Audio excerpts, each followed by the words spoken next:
Señora Zaida Torres Cruz, postulante a la plaza de juez de familia, subespecialidad en violencia contra las mujeres e integrantes del grupo familiar de Chiclayo en el distrito judicial de Lambayeque. Sí. Toma asiento.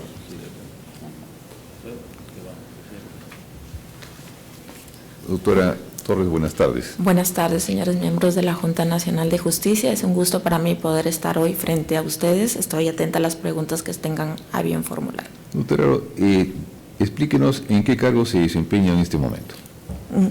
Gracias, doctor, por su pregunta. Bien, soy defensora pública de asistencia legal en el sistema SNEC, el Sistema Nacional Especializado de Justicia. Yo veo todos los casos derivados de los procesos de violencia familiar, es decir, por ejemplo, cuando una vez que se han dictado las medidas de protección, la víctima va a solicitar ya sea una demanda de alimentos, tenencia, un reconocimiento de unión de hecho, o sea, todas las víctimas de violencia que son derivadas a la defensa pública. Desempeño este cargo desde el 3 de marzo del 2021. Actualmente tengo 5 años de experiencia verificando estos tipos de casos. ¿Y su paso por el Ministerio Público? Sí, doctor. Fui asistente en función fiscal, gané concurso público el 10 de diciembre del 2010. Tuve una experiencia laboral ahí de aproximadamente 4 años, 8 meses. Y toda mi experiencia profesional, ¿no?, a lo largo del Ministerio Público, la defensa pública, después de haber renunciado a la defensa pública, después de haber renunciado al Ministerio Público, ingresé a laborar a la defensa pública como defensor penal el 17 de agosto del 2015 hasta marzo del 2018. Posteriormente también he trabajado en el área de defensa pública del área de víctimas en la provincia del Callao, en un lapso desde el 2018 al 2019 y posteriormente en el 2021 he ingresado a la defensa pública de Piura en el Sistema Nacional de Justicia, la plaza de defensora de asistencia legal. De acuerdo a sus 4 postulaciones, usted ha postulado a juez penal unipersonal, fiscal adjunto provincial, en ambos casos es Piura, fiscal adjunto provincial penal corporativo en Catacaos y fiscal adjunto provincial especializado en delito de corrupción de funcionarios.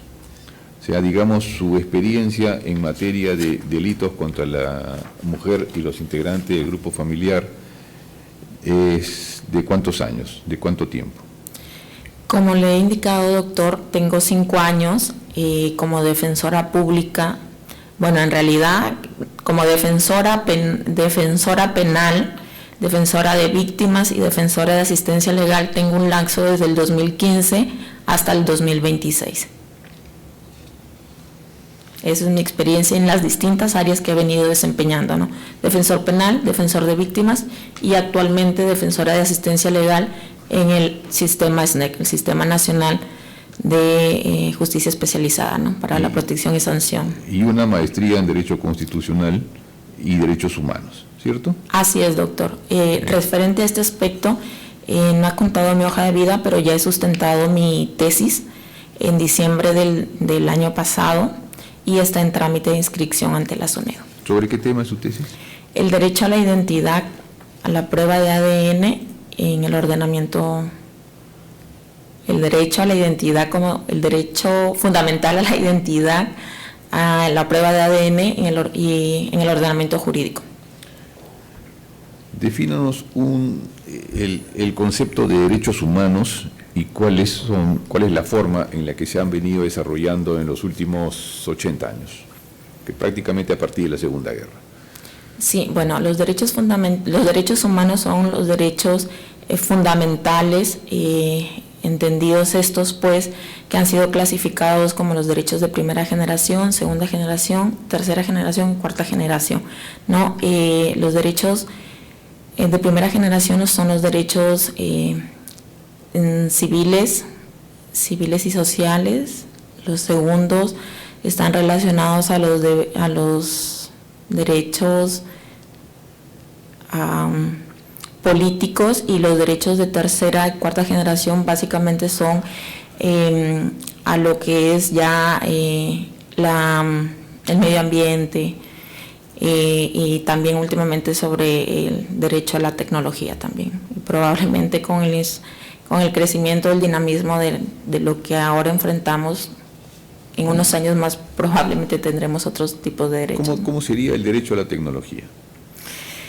Por ejemplo, se ha incrementado el derecho del acceso al Internet, ¿no, doctor? Como un derecho de que todas las personas a nivel tengan derecho al Internet o al acceso a esta información, a estos recursos tecnológicos que le puedan permitir no solamente poder acceder a información, sino a poderse capacitar, a poder informarse sobre todo lo que pasa. Que no todos podemos tener acceso a esto, ¿no?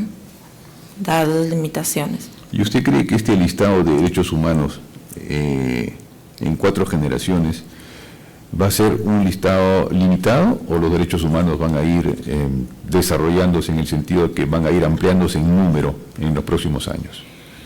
Doctor, considero que como la humanidad está en constante dinamismo, estamos evolucionando con el uso ahora de la IA, la tecnología, creo que posiblemente a medida que vayamos desarrollándonos o creciendo, definitivamente podrán incrementarse de alguna forma, ¿no?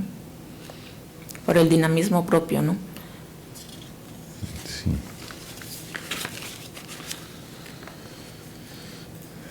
En el listado de participación como demandante o demandado en el Poder Judicial, usted tiene como demandado un proceso civil por indemnización que está en trámite.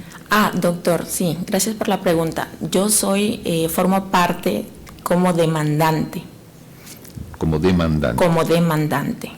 Si me permite explicar o explayarme un poquito más. En pocos minutos, doctor. Sí. Como he declarado, tuve mi bebé, tuve mi hijo. Mi hijo falleció por leucemia. Y eso se debió al retardo injustificado por parte del ESALUC en hacerle un trasplante de médula ósea, como una forma de conmemorar su nombre y también evitar que en lo posible o en lo futuro se reincidan estos casos. Hasta ahí nomás, doctora. No sí, es que hemos realizado esta demanda. No entremos en temas delicados, ya quedó claro la figura. ¿Cuál cree usted que es el origen de la violencia contra la mujer? ¿Cómo la explicamos en términos históricos, sociológicos, jurídicos, como usted crea conveniente? Sí, doctor.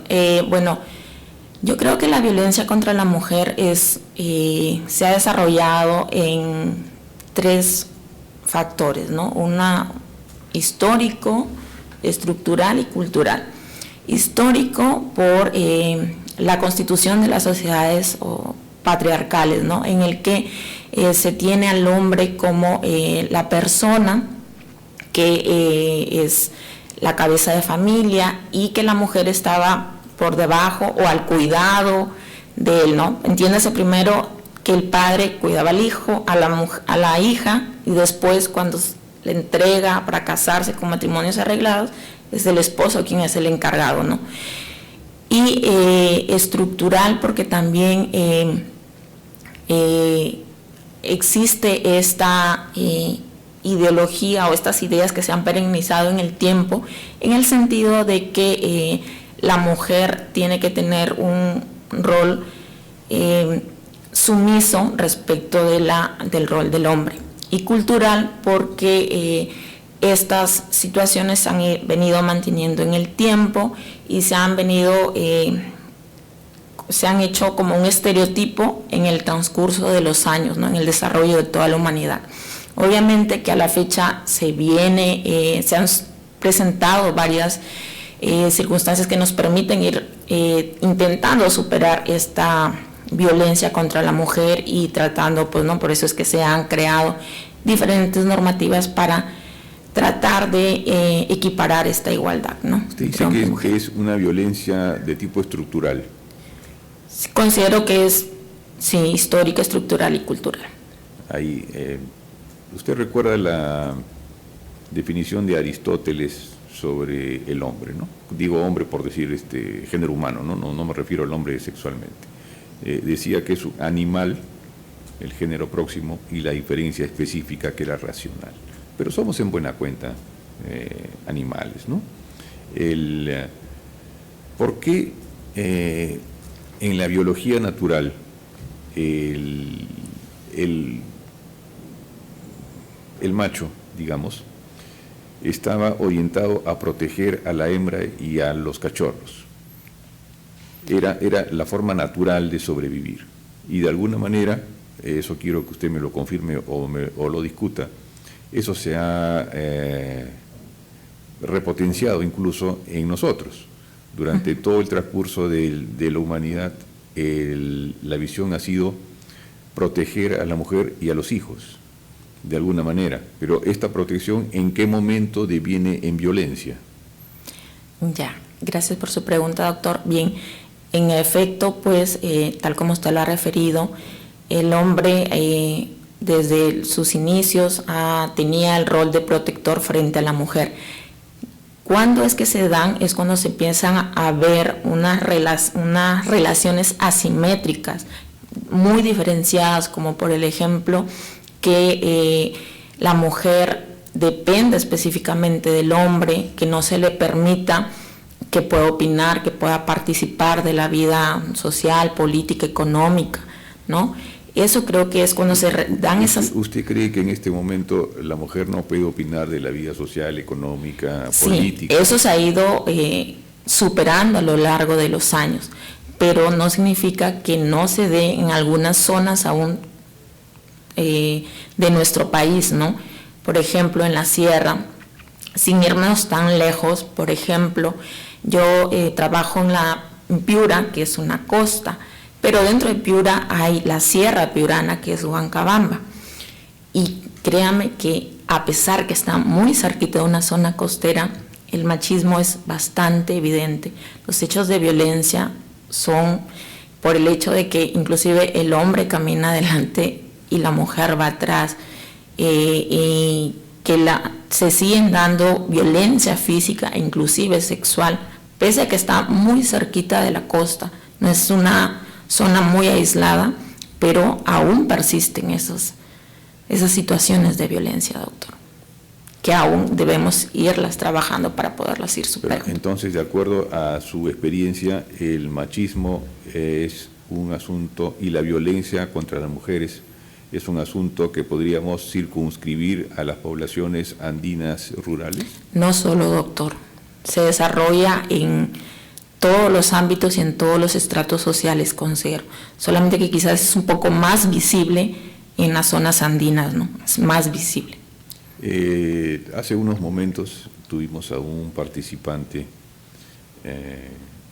que comentaba un proceso en el cual el caballero aparentemente se resistía a aumentar la pensión alimenticia de la dama, ¿no es cierto? Usted lo debe haber escuchado afuera. Sí, doctor. Y el caballero le dice a la dama: eres una, si mal no recuerdo, una conchuda sinvergüenza, sí, ¿no? Y incluso fue motivo de repregunta por el colega Galindo también en algún momento. Y esta expresión, que podría haber pasado como una expresión coloquial sin mayor connotación social ni jurídica, devino en un proceso. Y en un proceso penal en el cual a esta persona se le condenó. Sí. ¿Usted podría creer que estamos llevando las cosas a un exceso, y este exceso, en lugar de estar conciliando las situaciones, las está confrontando más bien? En este aspecto estoy de acuerdo con usted, doctor, porque si bien es cierto, el hecho de judicializar todo este tipo de situaciones no solamente generan carga procesal, que ya es conocido que los juzgados penales cuentan con una excesiva carga, sino que además también generan de que los problemas familiares, porque existe un ámbito de protección y un ámbito de sanción. ¿no? Que en el ámbito de sanción exista esta sobrecarga y que también se esté judicializando diferentes problemas familiares que se puedan orientar, y que a mí, básicamente estando en lo que refería el colega, no consideraba o no estaba a mi criterio que se le haya condenado a 1 año y 6 meses, creo que dijo, por esta situación. De repente no sé si es que a lo que él expresó le faltaron alguna mayor información, algunos otros hechos que pudieran sustentar esta condena, ¿no? Pero lo poco que dijo, a mi criterio, considero que no, sí me pareció que era un exceso. Está usted postulando a una plaza complicada.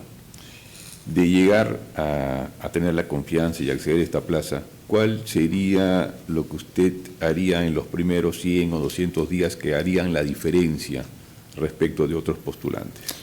Gracias, doctor. Bueno, como les indiqué al iniciar, tengo una vasta experiencia en el sistema de justicia proveniente de la Fiscalía, como asistente en función fiscal, como defensora pública. Esto me permite conocer el sistema muy de cerca, conocer mi trato directo con las usuarias, porque soy yo quien las recibe para iniciar sus procesos judiciales derivados del dictado de las medidas de violencia, como son los procesos de alimentos y tenencia, como les indiqué. Entonces, el hecho de tener esta cercanía con ellas me ha permitido conocer e identificar el ciclo de violencia en el que ellas viven.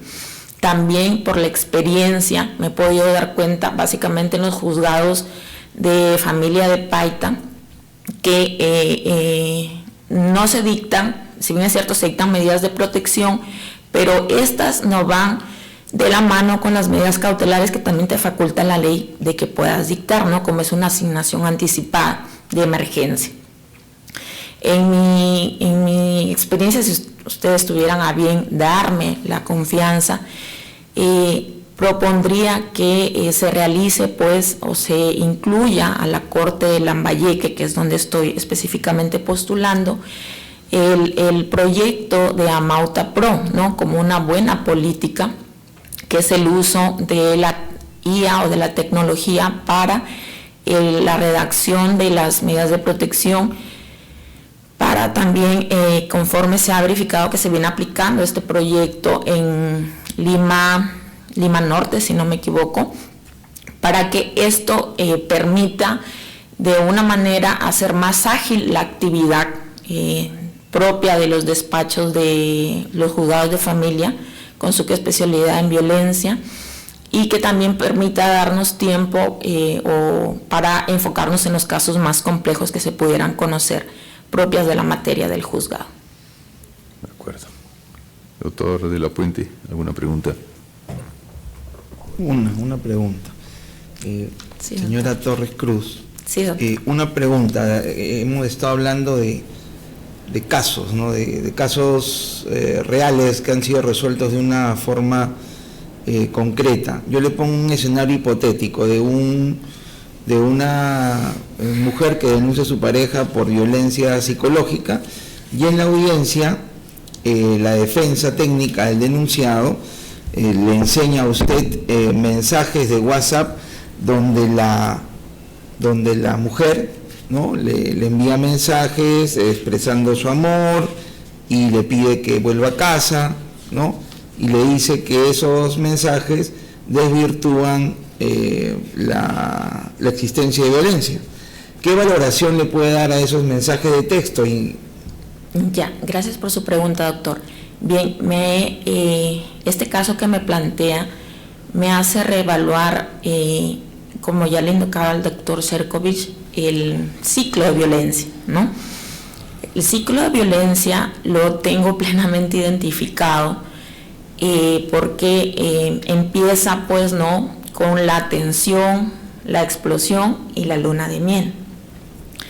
Entonces, este ciclo de violencia en la que la mayoría de las personas recaen y que a veces se puede dar puede que esta persona esté dentro del ciclo de violencia, pero también se tendría que evaluar, aunado a esta visualización de estos mensajes, se pueda dar la ficha de valoración o si se ha presentado un informe psicológico del CEN, o sea, se tendría que evaluar en conjunto todo esto para determinar si efectivamente existe un riesgo que sea ya severo, moderado o leve.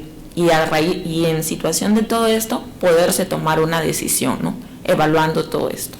Con respecto al ciclo de violencia y a la evaluación, eso sería si se da un patrón de maltrato, ¿no? Pero si fuese el primero, se tendría en cuenta la ficha de valoración y lo del Centro de Emergencia Mujer si es que presentará su informe psicológico. Ya. Gracias por su respuesta. Eso es todo. Gracias. Gracias, doctor de la Puente. Doctor Galindo. Sí, presidente, gracias. Doctora, buenas tardes. Buenas tardes, doctor. Una pregunta de reflexión. ¿Por qué a este tipo de cargos donde se administra justicia en relación a temas de género, de familia, se prefiere más a magistradas mujeres? Bueno, doctor, creo que quizás pueda ser que el hecho de que pueda haber la usuaria o la parte agraviada pueda tener un cierta sentir que va a ser generarse una empatía, ¿no? Por el hecho de ser mujer. Pero si bien es cierto, pues como funcionarios que estamos postulando al cargo de juez de familia, no solamente debemos tener empatía, sino también debemos tener imparcialidad y objetividad al momento de resolver, independientemente de que compartamos el género, ¿no?